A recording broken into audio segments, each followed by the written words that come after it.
Hey Dave, come here quick, there's something you gotta see. That man has got a dancing bear tied up to that old tree. And it's dance, dance, Dakota dance, all around the country store. Me and Sweet Betty ain't never seen a bear that can dance before. Well, it's a 1 step, 2 step, 3 step, 4. Follow Dakota and he dance some more. What's up YouTube? It's your girl the Makofalltradesbremer and I'm back with another DIY video. We are going to be making a giant Easter basket using Dollar Tree products, except for one item is not Dollar Tree. It's going to be the burlap ribbon that we're going to be using to make this giant Easter basket. But okay, so we are going to get right into this and I'm going to show you all what you are going to need. You are going to need one of those pool noodles from the Dollar Tree, you guys. Usually they have them like up towards the front at the registers is where I've noticed them being at, but you're going to need one of those. I've actually already made one of these baskets and I'm making a second one, but I have an idea for them for decorative purposes, but you can certainly use these as like actual Easter baskets to gift. And then we need some burlap ribbon.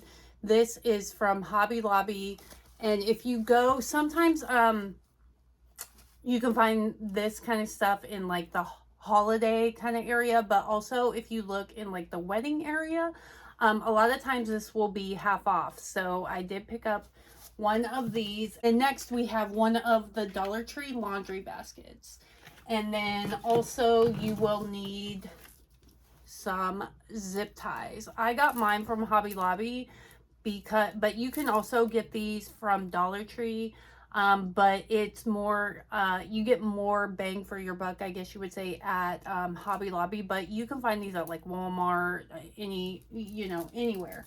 But first things first, you guys, so we're gonna get this pool noodle out of the way and then let's go ahead and get right into making one of these giant Easter baskets.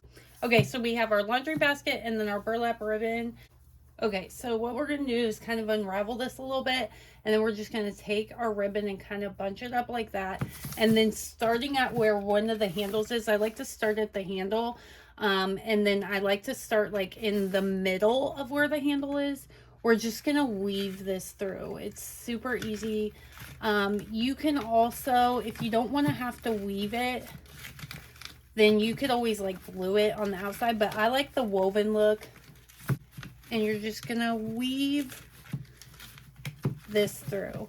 So you actually need like to pull this through like that. You don't really know how much you're gonna use. It's kind of like just go with it, and then you cut off the excess. But I kind of like wrap it around like that and then give some extra length because it is woven. And then we're just going to go ahead and weave it through every other little run here.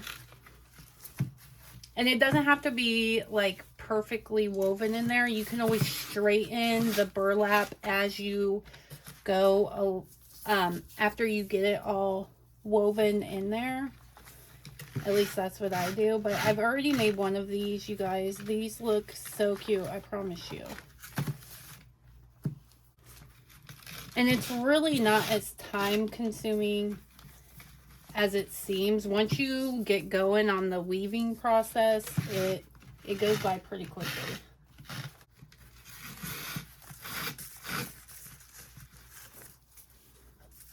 Now you could use whatever kind of ribbon you want to do this. You could use Dollar Tree ribbon. The reason why I didn't use Dollar Tree ribbon is because you don't get a lot of length for what you're spending. You're better off going to Hobby Lobby because you will get more length. But you can use whatever ribbon you want, whatever color you want.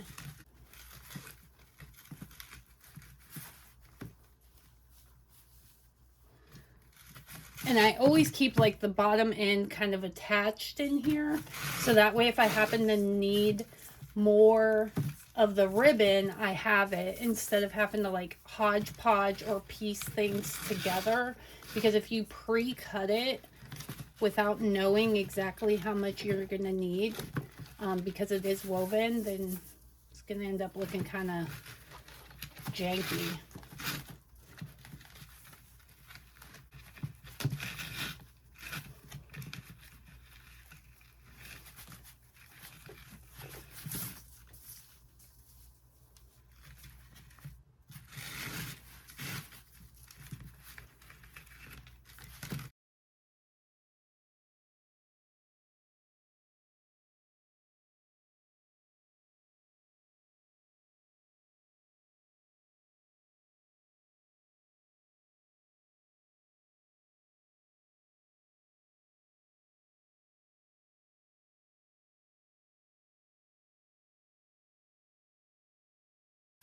Okay, so there we have the first level of the burlap ribbon going. So I'm just going to kind of go back through and shorten this up a little bit, just so I'm not wasting a lot of product. You can go ahead and cut it off there if you want, but I don't want to really waste a lot of product, so I'm leaving enough right here to attach to the other end. I kind of fold it over into itself. I'll show you how I do that once we get all of the woven parts in there.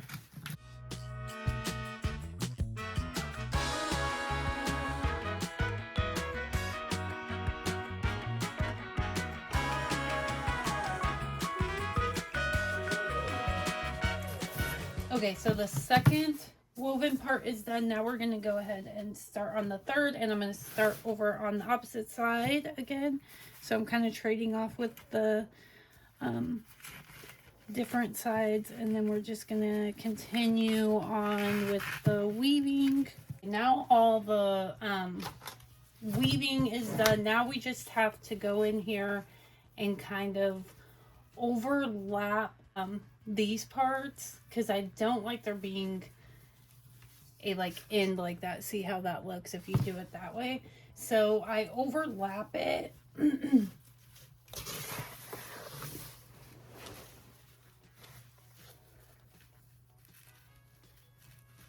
to where one kind of goes under the other, and that way you don't see the ends. See how that works? So we'll go ahead and do it on this one. I know it's kind of hard to see, but and we'll tuck that one in behind there like that, and then this one in behind here.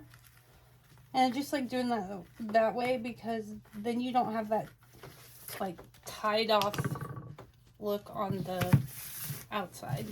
And then now we're going to work on the pool noodle. So you'll need to take the sticker off.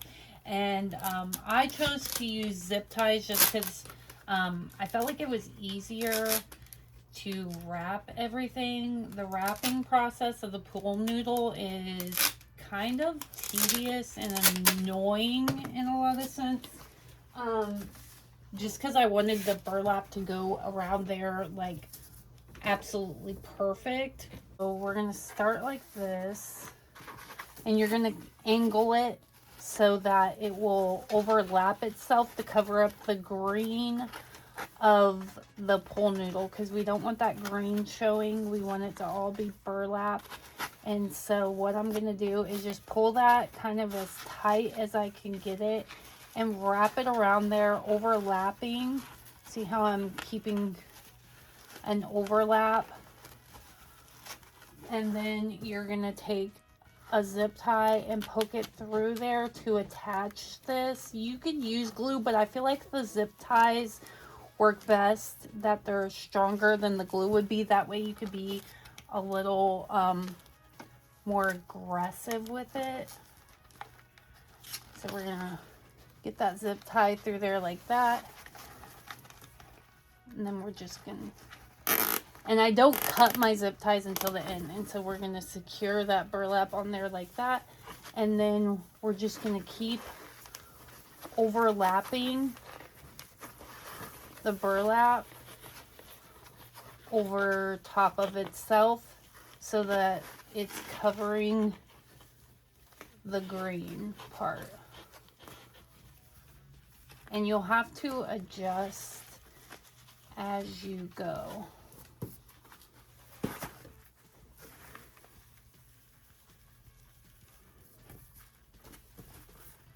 I like to keep the burlap kind of the same distance apart going down the whole pool noodle, just so it looks even and uniform. But the better you get that overlapping, the more of the pool noodle color it's going to cover.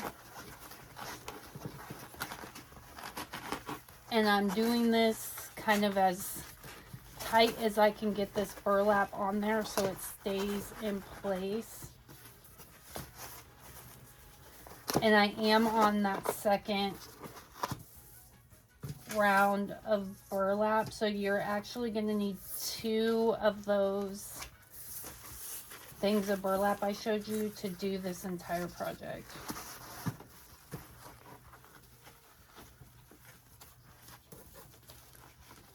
Mine's coming to an end, so that's why it's being kind of difficult.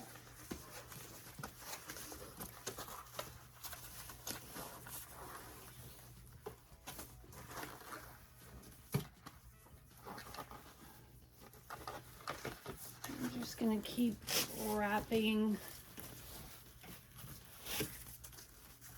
the pool noodle with the burlap. Okay, so we have the pool noodle all wrapped up. Now we're gonna do the exact same thing we did on the other end and stick one of these through the center and attach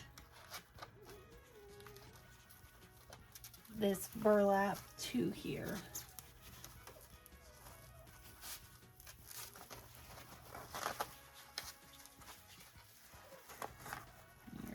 Zip tie that on there.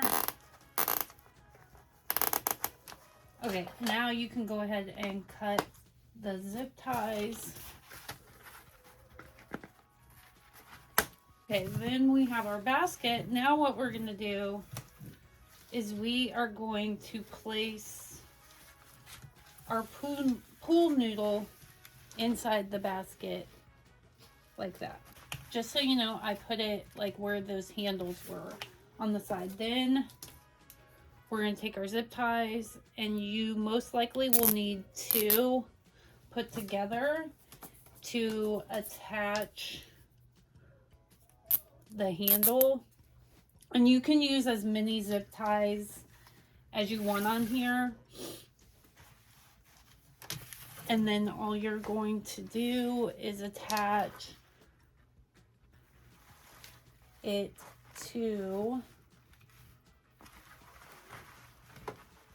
the actual plastic part of the basket. And I chose to keep my pool noodle like the bottom woven part away from the actual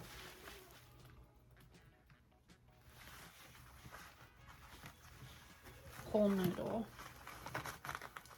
And so now we're just, I'm sorry, this angle's terrible. Going to attach that on there, like that. Pull that as tight as you can.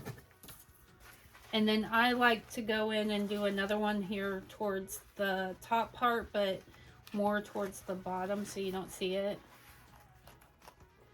So we got that. And then we're going to do the same thing to the opposite side.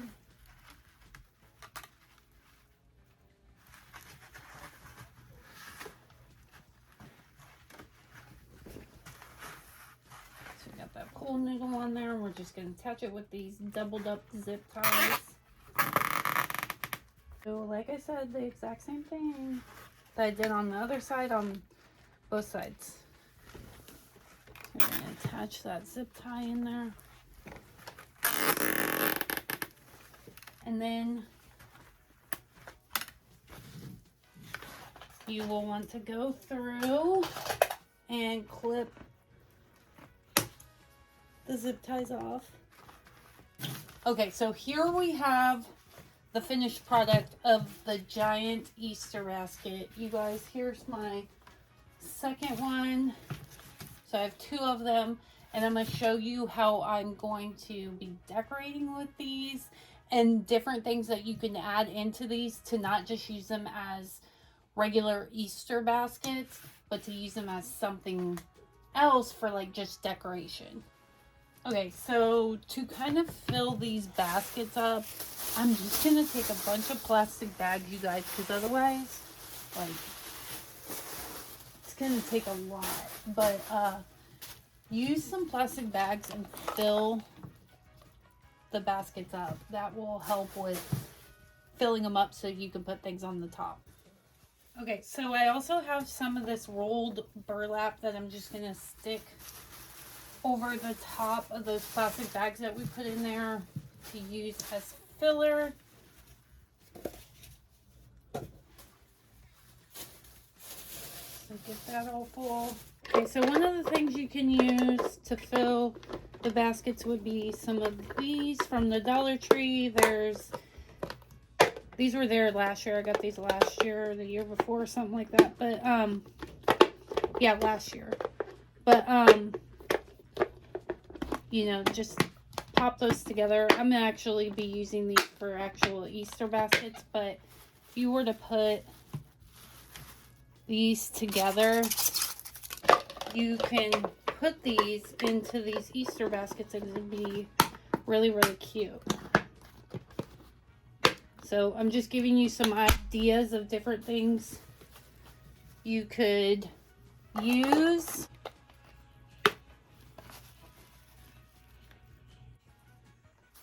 So you can put those in there and then add in, they have like the little 2-piece of the plastic eggs there as well, or the giant eggs, any kind of big eggs you could put in there as well.